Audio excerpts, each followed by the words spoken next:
Welcome to the 10 Class Commandments. I want to thank everybody for coming out. 10 Classroom Commandments. The presentation was awesome. Inspiration, motivation, information. I guarantee you will learn something from this presentation and you will use it in your classroom the way I'm going to use it in my classroom. And it will change your kids' lives forever. If my teacher knew, oh man, that little sentence will get you so much information. I got 30 opponents that's trying to beat me. So I'm in the car like, win. Sometimes I pull up and I don't even finish the song and I gotta finish in the parking lot and the kids will come knock on the door like, you okay in there? Gotta get my mind right for y'all. You know where you going? Do you know where you going to when you pull up? For the challenging students? Attention. What else? Deficient. Lacking. You're trying to get me to spell deficiency. What are some of the difficulties working with these students and their parents? Oh. You add them to the mix. She said a lot of times what the parents have, they have deficiencies themselves. They lacking something missing. Persistent and consistent. Consistent and persistent. Effort. They're above level and they're bored. They're not being challenged. What else? I don't know this new math. I don't know how to do this. Why y'all say? You ain't say I Googled it and I still can't.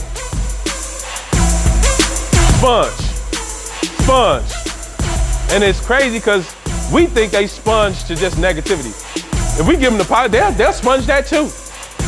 You just gotta kind of put it in a song. They songy. Yeah. I lined up my decimal points.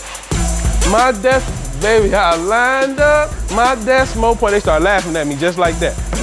Because you get that math and they get tricky and they like, oh, I gotta line up my decimal point.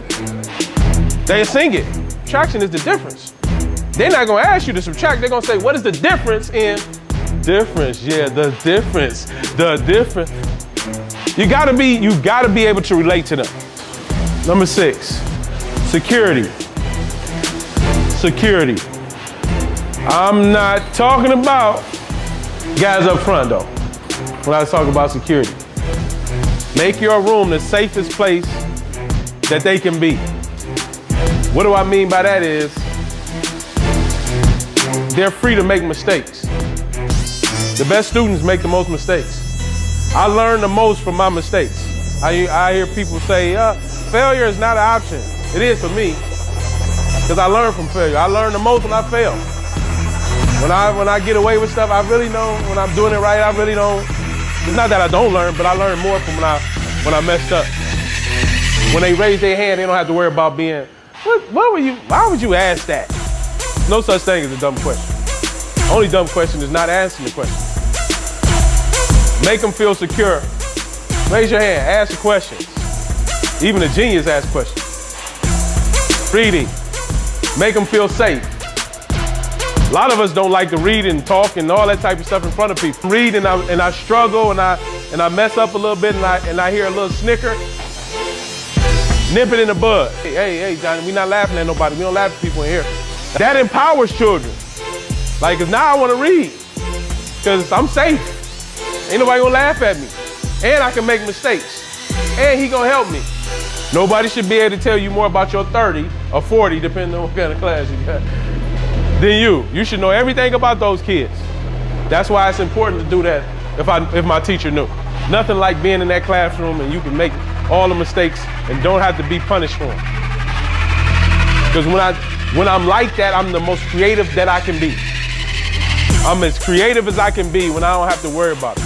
What's going to make a difference in our students' lives? So she said anything you do makes a difference in our children's life. Hopefully it's positive. Good job, Eric. Consistency, okay.